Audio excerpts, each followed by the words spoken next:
Good day. Welcome to your news at noon on Kaieteur Radio. I'm Kevin Smith. As Guyana awaits the completion of a $7.3 billion cost recovery audit of ExxonMobil's expenses between the years 2018 to 2020, some stakeholders are not very confident that this process will bear much fruit for the country. Economist Raymond Gaskin, who spent several years of his professional career conducting audits, said what the country needs is a thorough audit, rather than a team to check the bills it received from ExxonMobil. His comments come on the heels of a revelation made by financial analyst and certified accountant Floyd Haynes, who is part of the team conducting the audit on behalf of Guyana. He recently sought to assure the public that the forensic audit or a witch hunt is not being conducted. To this end, Raymond Gaskin said the report will not be in the best interest of the country. Meanwhile, Guyana intends to use its oil wealth to, among other things, protect itself from the harsh effects of climate change. Local stakeholders have said that Guyana's oil windfall could bring some insurance against adverse changes in the same way it is being utilized for infrastructural development. This is despite the unusual oil deal the country has with Exxon's subsidiary, Esso, a Bloomberg report highlighted earlier this month. The report noted several unfavorable conditions involving the country's oil contract with Exxon and environmental concerns, among others. The financial entity highlighted that while Guyana's oil revenue has a 50-50 split with a 2% royalty paid to the government, industry analysts insist that Guyana would have provided an unusually sweet deal for Exxon.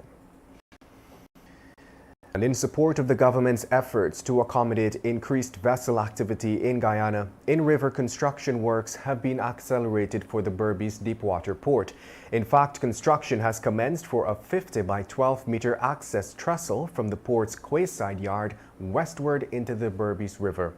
This latest development was revealed by CGX Energy Inc. this week.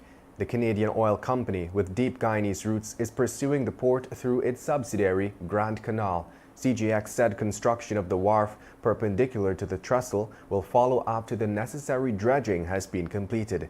It said too that the cargo terminal aspects of the deepwater port are targeted to commence in mid-2023 and operation of the oil and gas support base to follow in late 2023, subject to construction schedules and supply chains.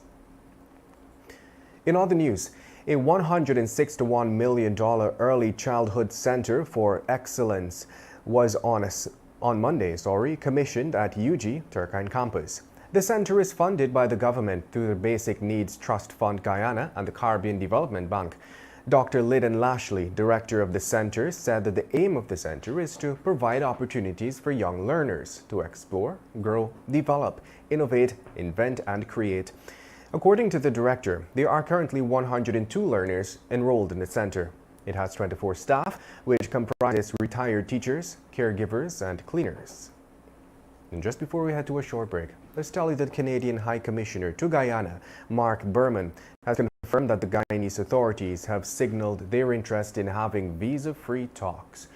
During his brief engagement with members of the media on Monday at his residence, Berman said the Guyana government has related its interest on this matter, adding that authorities in Canada have been notified.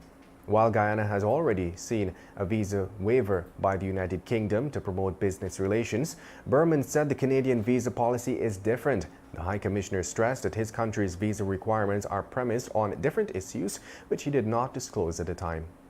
The time has now moved on to 12 hours 5 in Guyana. We'll take a short break and return with your news. Wanting to protect your family during these difficult times of COVID-19 is natural. Stay at home, wash your hands often, and don't touch your face. Yes, Daddy. But are you doing these things too? And do you practice social distancing? Do you keep 3 to 6 feet away when you're shopping? Or at least stay an arm's length away in the supermarket? Remember, children learn from adults. So if you're not obeying the precautions, neither will they. We have to work towards the new normal together to keep our families safe and protected. Be part of the solution, don't add to the problem. Teach by example and do the right things. A message from the Child Care and Protection Agency, Ministry of Human Services and Social Security, and UNICEF.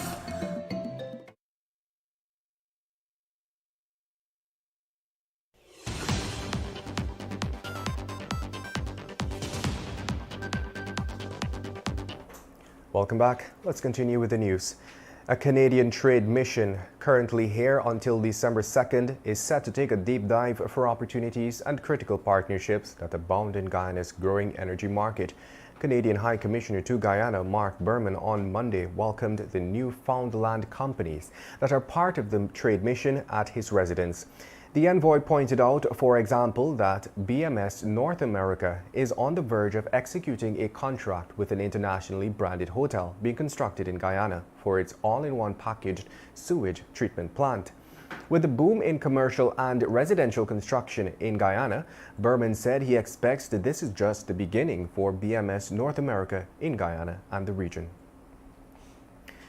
And in other news, Roshini Basdio, the niece of 85-year-old Sumintra Saw, who was brutally murdered on Monday, has confessed to colluding with Saw's neighbor to rob and kill the elderly woman for her savings and house.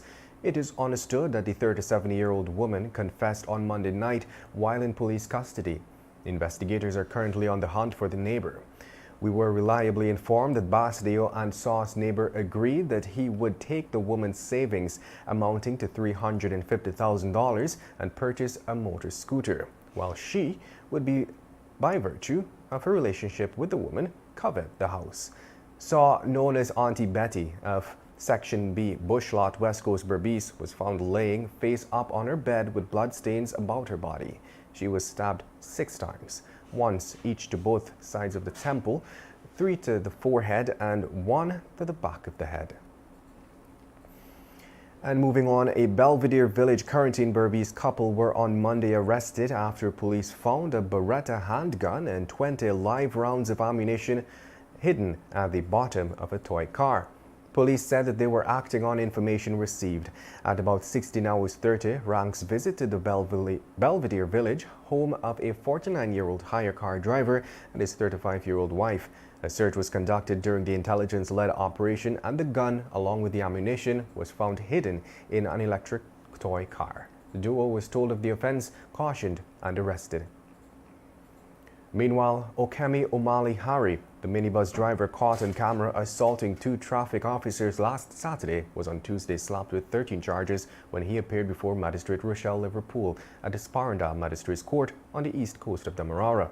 Hari was slapped with failure to wear a seatbelt, 2 charges, failure to carry a conductor, having tinted glass on his minibus, failure to behave in a civil and orderly manner, 2 charges of assault of a peace officer, damage to property, use of indecent language, disorderly behavior, careless driving, and failure to comply with police directions. Hari pleaded not guilty to the charges and was placed on $150,000 bail by the magistrate, even as the prosecutor objected to bail being granted. He is expected to return to court on December 19th. And several overseers, town clerks, and treasurers have been fired from neighborhood democratic councils and municipalities across the country due to evidence of corruption, the Department of Public Information has reported. The firing of the officials follows multiple reports of financial infractions at the NDCs and municipalities and the completion of audits and recommendations by the Local Government Commission. Local Government and Regional Development Minister Nigel Dharamlal disclosed that some of the infractions were a result of procedures not being followed, while others resulted from persons being plain corrupt.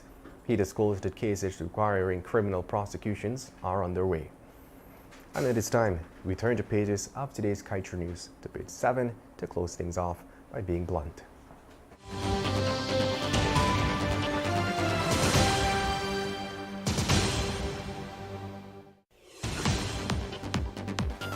Thomas Sankara, a man for the people. Burkina Faso is called Land of the Incorruptible People. He reduced the pay of public servants. He reduced his own pay. Thomas Sankara prosecuted corrupt state officials. President Ali, where are you? Sankara promoted women to high national offices. He planted 10 million trees. His people loved him. Thomas Sankara did what was right by them, and for them. And that brings us to the end of today's News at Noon. I'm Kevin Smith. Thank you for listening.